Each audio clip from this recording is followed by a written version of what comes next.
El vampirismo ha sido desde tiempos muy antiguos una figura que ha acompañado las sombras del ser humano. Constantemente, innumerables leyendas y mitos han añadido muchos elementos al folclore del vampirismo, pero ¿cuál es la raíz del mito del vampiro? En este videoprograma, yo y David Parcerisa vamos a debatir sobre la existencia del vampirismo en la antigua Sumeria y su relación con los Anunnaki y las serpientes. ¿Tiene un origen reptiliano el vampirismo?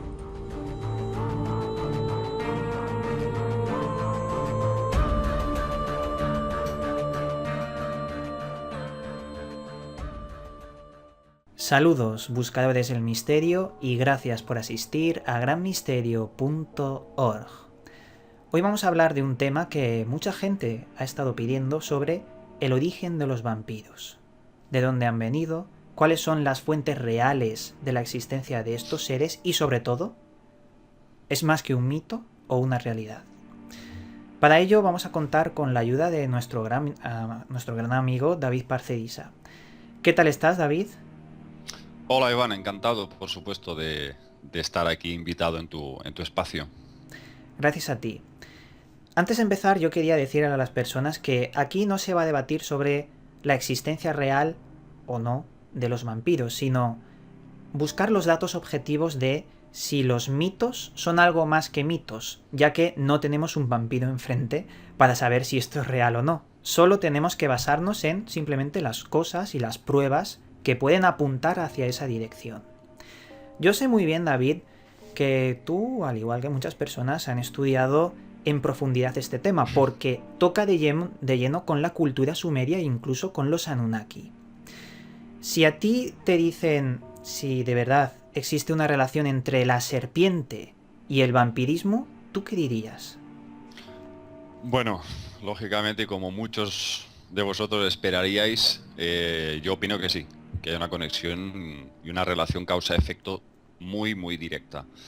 Básicamente porque la forma de comportarse de estas entidades que encontramos en diferentes crónicas antiguas y en diferentes tratados, pues son muy parecidas. O sea, estamos hablando de no solamente vampiros energéticos que absorben la energía vital de la persona, sino que siempre nos encontramos con ese extraño vínculo con la sangre, como que la sangre contiene algún tipo de elemento también energético muy importante para su restauración biológica, ¿no? Entonces, bueno, yo sí que pienso que a lo largo de la historia, pues hay suficientes crónicas para, como mínimo, no negar que algo de cierto hay en todo esto. Empezando por ese tratado tan famoso que escribió el padre benedictino Vidal Calmet. Ese señor recogía en esas crónicas un extraño personaje llamado Paul Arnold. Este caso pues ha sido muy debatido porque parece que en 1727 era este señor, Paul Arnold, un joven soldado que regresaba a Meduegna, no muy lejos de Belgrado, después de haber prestado servicio en el ejército de Costarsa, en Grecia. Este joven soldado parece que mientras estaba de servicio fue atacado por lo que podemos llamar un ser de ultratumba, así aparece en los tratados, pero que consiguió deshacerse de él después de haber sufrido una serie de heridas y de mordeduras. O sea que regresó a casa, vamos a decir, contaminado de algo que nosotros lógicamente desconocemos. El caso es que después de recuperarse de aquella perturbadora experiencia, el chico se cae de un carro y se mata. Se golpea fuertemente la cabeza y muere. Bueno, el joven es enterrado, se hace pues la celebración oficial de su fallecimiento y al cabo de un mes empiezan a aparecer testimonios de personas afirmando haberlo visto cómo había salido de su tumba y atacaba a diferentes personas de la aldea. Personas que atestiguaban haber sido mordidas y que poco después de mostrar una debilidad general en su cuerpo acababan muriendo. Bueno, las autoridades se vieron obligadas a tomar cartas en el asunto, según se nos cuenta en este tratado. Intervinieron autoridades eclesiásticas, cirujanos del ejército, finalmente decidieron exhumar el cadáver y, una vez localizado el sarcófago y levantada la tapa, vieron que el joven Arnold pues tenía el cuerpo incorruptible, es decir, no había signos de podredumbre. El cadáver estaba intacto y su boca estaba llena de sangre fresca. Parece ser que, bueno, en un momento dado el joven abrió su boca, empezó a deslizarse en la sangre, muchos gritaron, hubo desmayos, dice la crónica, y parece ser que finalmente le asestaron una estaca en el corazón y lanzó un grito descomunal, con lo cual estaba claro que aquel ser estaba vivo, no era un cadáver. Ahí parece que no acabó la cosa, sino que esas autoridades, insisto, parece que estaba presente cirujanos, médicos, un obispo y diferentes autoridades importantes, quienes atestiguaron todo eso.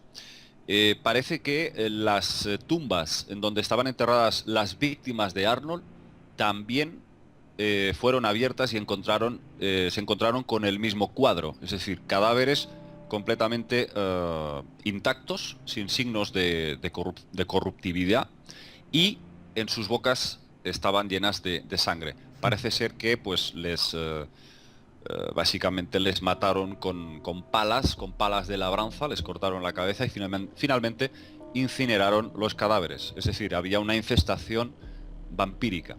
Todo eso es lo que nos dice, insisto, el abad benedictino Vidal Calmet. Existe amplia información perfectamente documentada sobre este tema. Luego podemos hablar de diferentes tipos de vampiros, Sí. Iván, porque realmente pues hay una gran variedad y parece que siempre el vampiro está asociado a la tierra donde ha nacido. Eso es muy curioso. Incluso se habla de que algunos de estos seres se trasladaban en diferentes carruajes con un sarcófago lleno de tierra de su región natal, porque parece que existía ese vínculo con su origen. Es muy interesante que en toda esta historia que nos has contado siempre exista detrás intereses eclesiásticos. Has mencionado que habían algunos obispos y demás. Me parece muy curioso que se relacione el vampirismo con la iglesia, como si ellos tuvieran algo que ver o como si enfrentasen, por otro lado, a el mal como el causante del vampirismo. Pero yo creo que hay también bastante desinformación en todo el asunto de iglesia y vampiro, asociándolo a los dos a la vez. ¿Por qué?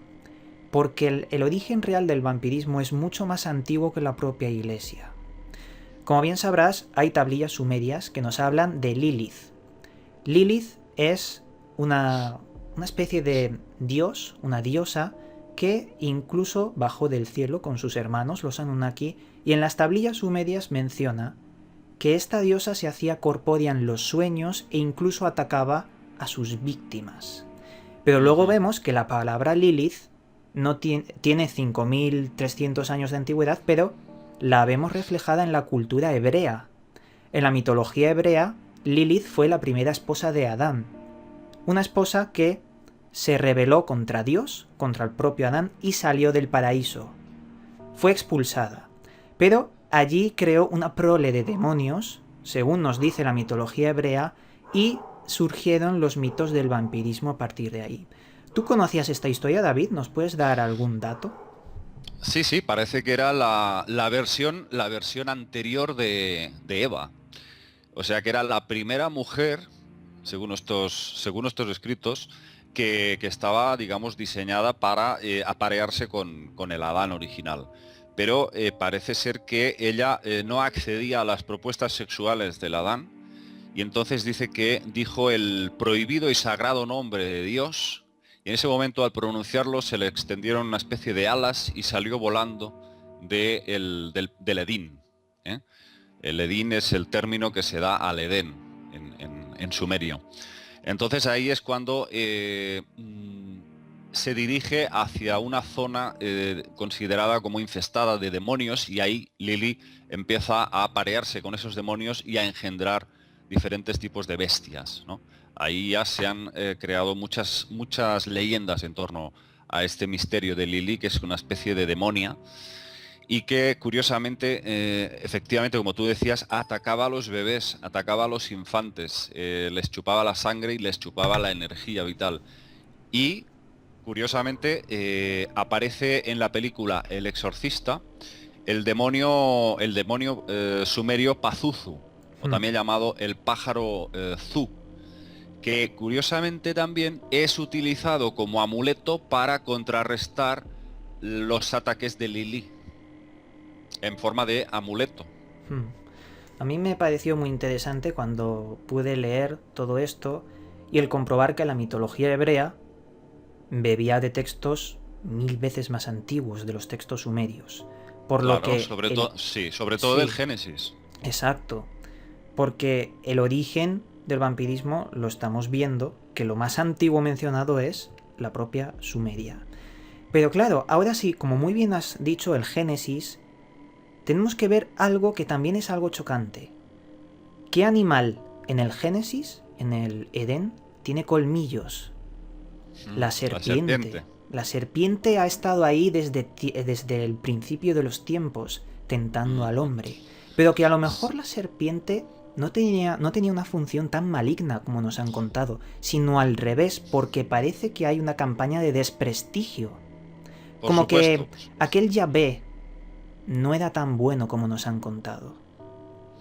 Bueno, efectivamente, tú sabes que la serpiente, que es descrita en el Génesis como el más hábil animal del bosque, es el elemento clave que aparece en el momento de la creación, o inmediatamente después de la creación, que es precisamente la entidad, el ser que encarna, para la Iglesia, encarna la figura del mal, el tentador, ¿no? La serpiente tienta a Eva. Pero parece que en los escritos sumerios no se habla de tentador, sino de instructor. La serpiente realmente es el instructor.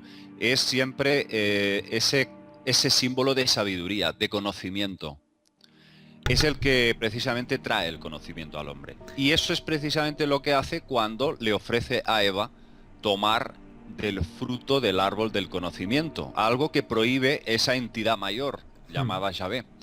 ¿Por qué será? ¿Por qué será que le prohíbe de tomar de ese fruto que parece que podrían adquirir la conciencia necesaria para darse cuenta de quiénes son y en qué posición se encuentran? Porque en ese momento, después de haber tomado el fruto, Adán y Eva se dicen a sí mismos, caramba, si estoy desnudo. ¿Qué pasa? ¿Que hasta ese momento no se habían dado cuenta que iban desnudos? Sí, es decir, estamos hablando de que las serpientes, en algún momento de la historia, los Anunnaki, utilizaron el homínido para darle el conocimiento, modificando esos cromosomas como bien has comentado. Pero me parece fascinante encontrar que el culto a la serpiente de todas las culturas antiguas del mundo podría ser también incluso el culto al vampirismo. Claro, son conceptos distintos en épocas posteriores, pero que son muy relacionables. Estamos diciendo que la raíz del vampirismo es más antigua que el hombre, que existe en el concepto, no en la forma, sino en el concepto, vampirismo relacionado con el reptil, y que el reptil puede ser, como acabas de decir, enfocado a la sabiduría como el símbolo de la serpiente, o enfocado a algo más que impulsaba un miedo a la gente, un miedo que ha formado las leyendas, los libros, Drácula y todo lo demás. Pero si analizamos un poquito más y nos vamos no tan lejos a la cultura sumeria, sino algo más reciente, tenemos que ver el propio mito instaurado en los países del este, porque eso es muy importante. Hasta hoy en día se tiene miedo del Strigoi, que sería una especie de vampiro que va un poco más allá, cambiando su forma, pareciéndose un poco más a una especie de animal, a un cánido. Por eso, aún hoy en día, cuando entierran a personas, tienen el miedo de a ver si se despiertan y les ponen una campanita que llega hasta el ataúd por si esa persona se mueve o resulta renacer. Pero bueno, también hay que hablar de Vlad Tepes el Empalador, porque este hombre le dio mucha más leyenda a todo lo acontecido sobre vampirismo, ya que Bram Stoker Bram Stoker, perdón, se basó bastante para crear su novela Drácula. Vlad Tepes, que significaba hijo del dragón, su apellido, Draculia, intentó infundir miedo a sus enemigos con ese método de asesinato que él mismo realizaba, empalar a personas vivas, e incluso se dice esto, yo no sé si será verdad, que sus descendientes, incluso su esposa, se bañaban en sangre. ¿Tú qué nos puedes contar, David, sobre Vlad Tepes? Bueno, Vlad Dracula Tepes, príncipe de Valaquia, era conocido por su crueldad extrema. Tú te vas a Transilvania hoy en día y preguntas por la calle y, bueno, la mayoría te van a decir que ahí lo consideran un héroe nacional por ser el azote de los turcos. Con lo cual, bueno, para ellos pues es eso, un héroe, ¿no? Pero bueno, más allá de eso, yo creo que la familia, precisamente la familia del dragón de la que procedía Vlad Dracula Tepes, ya tiene que ver con esos genes reptilianos, vamos a decir, de esa estirpe fría y cruel, que nada tiene que ver con ese otro lado del conocimiento, ¿no? Entonces, bueno, este personaje efectivamente pues llegó a matar probablemente millones de personas, quizás mucho más de lo que se ha podido reflejar en la historia. Efectivamente empalados vivos, no siempre morían, estas personas podían llegar a permanecer días y días agonizando. Se dice que él pues comía cerca de los cadáveres y, por ejemplo, mojaba el pan mientras estaba comiendo, mojaba el pan a lo largo de la estaca donde se iba filtrando gotitas de sangre y se lo comía. A veces incluso se dice que cortaba trozos de carne de estos reos y se lo ingería, ¿no? Hay diferentes cosas que a lo mejor muchos expertos me podrían ahora contradecir, y cuidado decir que podría ser una exageración, ¿eh? No sé hasta qué punto esto, insisto, es real. Lo que sí sabemos de seguro, aparte de estas prácticas aparentemente tan bestias, es que él, bueno, le tenían un pánico tal los mensajeros de cualquier reino que tuviesen que acudir ahí para entregar algún tipo de información en forma de pergamino, que, bueno, algunos incluso se suicidaban, o sea, no tenían valor para entrar dentro de su castillo, porque tenía por costumbre matar a los mensajeros. En una ocasión, bueno, fue muy curiosa la forma en la que combatió la pobreza de su pueblo, porque una noche hizo un ofrecimiento a todos los pobres, a todos los vagabundos que estaban muertos de hambre. Les dijo: venid, venid, que esta noche voy a celebrar un banquete para todos los pobres. Los metió dentro del salón de banquetes, lo cerró todo a cal y canto y le metió fuego. Joder. Sí, es el príncipe del mal, y no me extraña que Bram Stoker se haya basado en él para crear Drácula. Pero también te digo una cosa, hay rumores no comprobados que dicen que cuando murió Vlad Tepes el emperador, y al paso del tiempo quisieron abrir su tumba y él no estaba en la tumba. Eso es un rumor que se ha extendido al menos por internet, no sabemos si es verdad. Pero fíjate qué curioso, cómo se relaciona la eterna juventud, la inmortalidad, con el vampirismo y también con los dioses serpientes sumerios. La inmortalidad como el don que ellos tenían y que se ha transmutado en otras leyendas y mitos hasta lo mismo. Inmortalidad como el regalo de los dioses, un regalo prohibido. También, sí.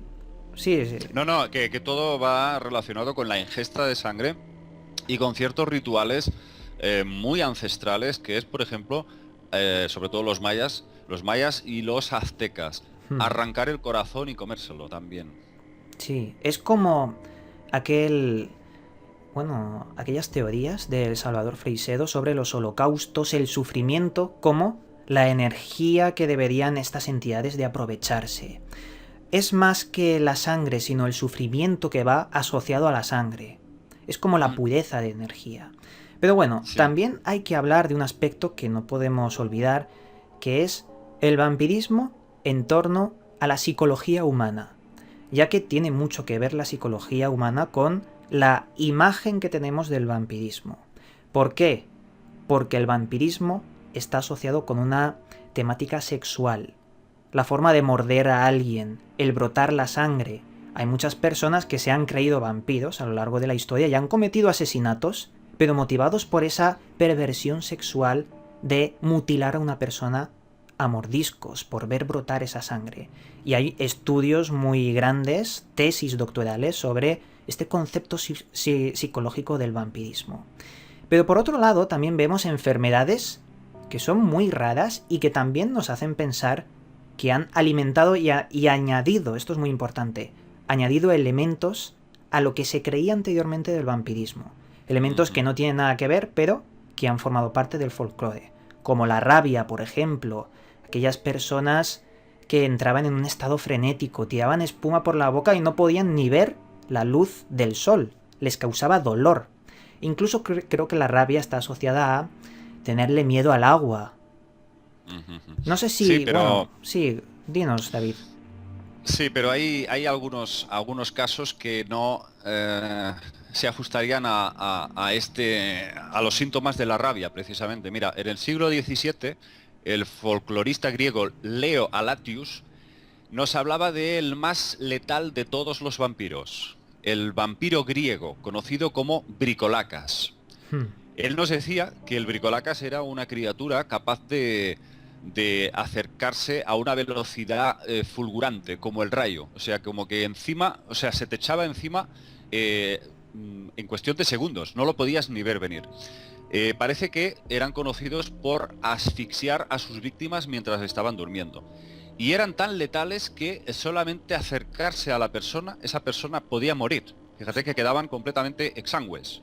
Quedaban como si les hubiesen absorbido toda la energía vital y morían. De hecho, este folclorista griego, como te decía, Leo Alatius, nos hablaba de que estos bricolacas recorrían las calles de Chios llamando a las puertas de sus habitantes. Y aquellos de ellos que respondían a esas llamadas, al día siguiente aparecían muertos. O sea que estamos hablando de plagas, pero que curiosamente no eran vampiros al uso, vamos a decir. Los bricolacas tenían una ventaja y una desventaja. La ventaja es que podían caminar a la luz del día. Los rayos del sol no les hacían nada.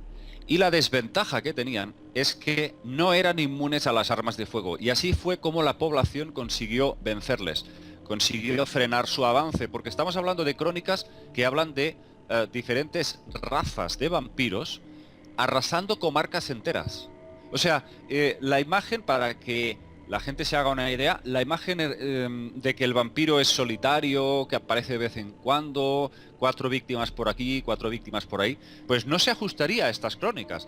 Estas crónicas antiguas, Iván, nos hablan de ejércitos enteros de vampiros arrasando comarcas enteras, en donde sus habitantes se ven obligados a pues movilizarse con armas de fuego, con lo que tuvieran a mano, y generalmente los vencían con fuego. Les cortaban la cabeza con palas de labranza o con estacas en el corazón o a disparos. Claro. Sí, eso podría romper muchos mitos dentro de el folclore del vampirismo. Pero a mí me causa mucha intriga el comprender quién es el creador del vampirismo. ¿Tú crees que podría ser algún tipo de experimento o simbiosis de los antiguos dioses con el ser humano? ¿Tú crees que son una especie de semihéroes en torno a la mezcla de un dios y un humano, pero algo más terrenal? Es decir, biología pura y dura creada en laboratorio. Bueno, yo una de dos. O es un arma biológica, y estamos hablando de una especie de virus, porque claro, si estamos siempre viendo, leyendo crónicas en las que una persona es mordida y se le ha transferido algo, queda contaminada, estamos hablando probablemente de un virus o de un tipo de gen que a través de una mordedura es capaz de transmitirse. O es eso, un arma biológica que en un momento dado de la historia se desata, se crea una plaga muy peligrosa que se extiende en diferentes regiones del mundo, y la más conocida, pues por supuesto, Valaquia, Transilvania, Bulgaria, Hungría. pero ya te digo, es que en la antigua Grecia también hay vampiros, es que, Mm, o sea, en todas partes, hasta en España ha habido también diferentes casos, o sea que es que no se escapa casi ningún país del Pues mundo, pero siempre donde parece que ha habido más ruido, siempre el Transilvania, por supuesto, y Valaquia. ahora que Entonces, mencionas España, ujú, acabo de recordar que hace unos cuantos años, en el programa Cuarto Milenio, de aquí de España, surgió un caso de una persona que iba a plató y contaba algo muy curioso que me llamó la atención. Decía que fue mordido por un murciélago hace unos cuantos años y desde el momento en el que le mordió ese murciélago nunca se había puesto enfermo y gozaba de una salud bastante importante para su edad. Eso lo contaba y lo debatían allí en plató y me causó mucho interés porque parecía que tenía razón aquel hombre. Como que es una especie de enfermedad o algo que se transmite y podría sí. ser incluso muy real. Ujú, ujú. Y efectivamente el murciélago siempre aparece como un animal muy relacionado con el vampiro. De hecho, hay otro elemento que, mira, se me había pasado por alto, que coincide con los Anunnaki, con los dioses de la antigüedad. Y es que el vampiro también es capaz de metamorfosearse, Hmm. es capaz de cambiar de forma. Entonces, es prácticamente lo mismo que nos decían los textos antiguos, ¿no? Seres metamórficos, que podían mostrarse como se les antojara. Y eso lo vemos en el antiguo Egipto, sobre todo. Cabezas de perros, cabezas de cocodrilo, cabezas de gato. Eh, Realmente hay demasiados elementos como para decir que no hay un vínculo claro entre los dioses antiguos y estos vampiros. Y yo sí creo que o bien es un arma biológica que se les escapó de las manos, o bien es un tipo de gen que ha sido diseminado por la humanidad de diferentes formas que lógicamente desconocemos, no sabemos, con tantos miles, quizás millones de años de diferentes experimentos y que hayan podido dar lugar a seres mitológicos, a seres que hoy conocemos dentro de todo el folclore de cada país, ¿no? Algunos los llaman gnomos, en otros sitios los llamarán pues de otra forma, ¿no? Los minotauros, los centauros, todos estos animales mitológicos, ¿de dónde salen? Hmm. ¿Tienen un sentido figurado o realmente es literal? Ahí está la pregunta. Lo que vemos es eso. Es como que ha habido cruces, diferentes cruces de animales con seres humanos, con homínidos, y ha dado lugar a una gran variedad de entidades. ¿Por qué no? Es decir, ¿por qué considerar o seguir considerando que la figura del vampiro es todo mito, es todo invención humana, literaria? Vamos a ver, es que todo lo que se ha gestado a nivel literario y a nivel cinematográfico del vampiro tiene su base en la historia. En una historia que yo, por ejemplo, he entrevistado como a 5 personas que en esas tierras de Transilvania me han contado experiencias aterradoras. A mí una mujer me contó que a su abuela, a su vez, le había contado de su otra abuela, o sea que ya no sé si sería la tatarabuela de la tatarabuela, pero que había visto a una condesa dentro de un castillo convertirse en lobo. Y yo me quedé así y la persona te lo estaba contando y observabas que tenía el vello de punta. Hmm. Cuando te lo estaba contando tenía el vello de punta. Esa persona, yo sé muy bien cuando alguien miente. Y te aseguro, Iván, que esa persona me estaba diciendo la verdad. Y se lo había transmitido, pues eso, generación por generación, esa experiencia tan aterradora de ver en prácticamente 5 minutos que duró la experiencia, esa condesa se le fue, vamos a decir, rompiendo el ropaje y se fue transformando en una especie de lobo gigante de entre 2 o 3 metros de altura. Bueno, unas cosas que dices, esto es alucinante, sí, Sí, pero claro. claro, estas personas lo han vivido y después de tantos años entrevistando a gente que me cuenta cosas sobre vampiros, sobre transformaciones, llega un momento que dices, bueno, ¿y dónde está la base? ¿Dónde está la base? ¿Es tan imbécil la gente como para pensar que todo eso, pues eso, es una invención ahí que no tenían otra cosa que hacer que inventar historias para dar miedo? Cuando hay una impronta de trauma, o sea, estas personas no cuentan estas cosas por mira. No, sí, de hecho yo pienso que lo más importante de este vídeo es hacerle reflexionar al que nos está viendo, a las personas que nos están viendo, sobre que la raíz está en Sumeria, y es un hecho comprobable en las tablillas que nos hablan de Lilith. Es muy claro. Luego, como hemos comentado, la mitología hebrea recogió esas enseñanzas, bueno, esas escrituras y las adaptó con sus cuentos, su mitología, para hablar de Lilith como la primera mujer que se escapó, engendró unos demonios que engendraron a esos vampiros, y luego vemos cómo el gran grueso de la mitología de los vampiros lo hemos puesto en Occidente, los países del este y todo lo demás. Se ha creado una gran bola de una raíz totalmente real y comprobable. Que esto no es algo que surgió en la Edad Media, no. Esto surgió en los sumerios, y yo creo que eso es lo más importante de este asunto. Pero como bien dices, no conocemos nada de todo esto. Estamos hablando entre amigos sobre algunas conjeturas y especulaciones, porque no podemos saber la verdad, no tenemos un ejemplar de vampiro para estudiarlo. ¿Quién nos dice a nosotros que esa transformación de lobo, como estabas comentando, no sería una imagen mental por ondas que nos envían al cerebro y nos hacen creer ver que se está transformando en una cosa cuando eso no está pasando, sino que nos meten una visión en la cabeza? Es que no sabemos lo que puede estar pasando. Y antes de que comentes, quería hacer la relación en el vampirismo y la licantropía, porque has dicho que se transformaba en lobo. Sí. Hay un nexo en común en estas dos enfermedades, si lo podemos llamar así. Siempre han estado enlazadas. Siempre, siempre. Y te puedo decir que estas personas que entrevisté de Transilvania no solamente hablaban de vampiros, hablaban de hombres lobo. Hablaban de personas que en un momento dado recorrían un bosque y bueno, ahí habían pasado ya desde hacía siglos experiencias muy fuertes de personas que habían muerto en las garras de una de estas criaturas, y había zonas que tenían que dar una vuelta de varios kilómetros para evitar pasar por un pasaje que a lo mejor tenía 20 metros. Pues preferían recorrer varios kilómetros para bordear esa zona y no tener que pasar por ahí, porque sabían que ahí habían pasado cosas, o se habían visto estos seres, estos hombres lobo. En fin, o sea, estamos hablando de algo que, desde luego, si es superstición, esto es increíble. Sí, sí, sí. Incluso yo me acuerdo de mi padre, que él es francés, y me contaba que había una zona en los Pirineos, un lugar llamado Louvalou, en el que se hablaban de hombres lobo, de lobos gigantes, de la ferocidad de esa entidad, de ese monstruo, y que la gente evitaba pasar por esos sitios, lo mismo que estabas comentando.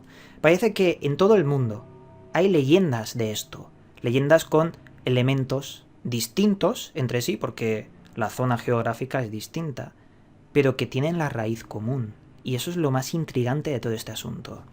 Para llegar a una conclusión y ya acabar con el vídeo, yo te diría que yo pienso que sí que existe algo de verdad en todo este asunto, pero que hay una gran mitología que nos hace dispersarnos, difuminarnos en la verdad, pero que hay algo con el vampirismo, la licantropía, relacionado con los sumerios, con los Anunnaki, con la serpiente, es algo innegable.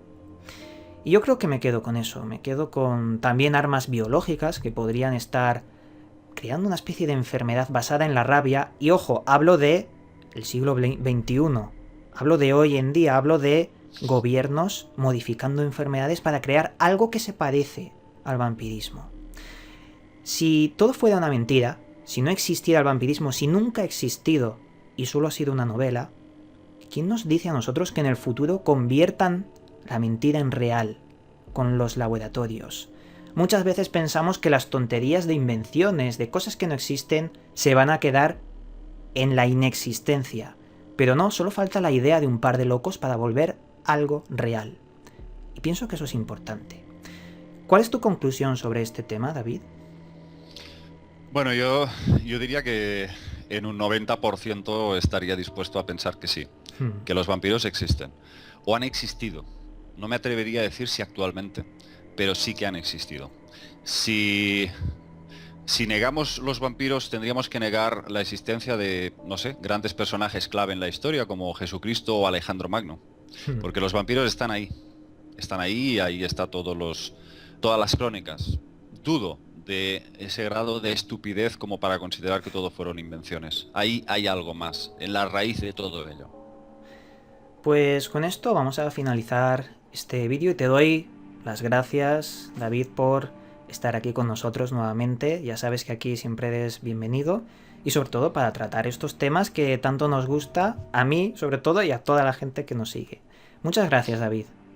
A ti, amigo, y lo mismo te digo, cuando quieras también, pues me encantaría que te pasaras por mi canal y hacemos, por supuesto, otro intercambio de conocimiento. Muy bien, David. Y nada, desde aquí les mando a todos un cálido abrazo y nos volveremos a ver en otro vídeo.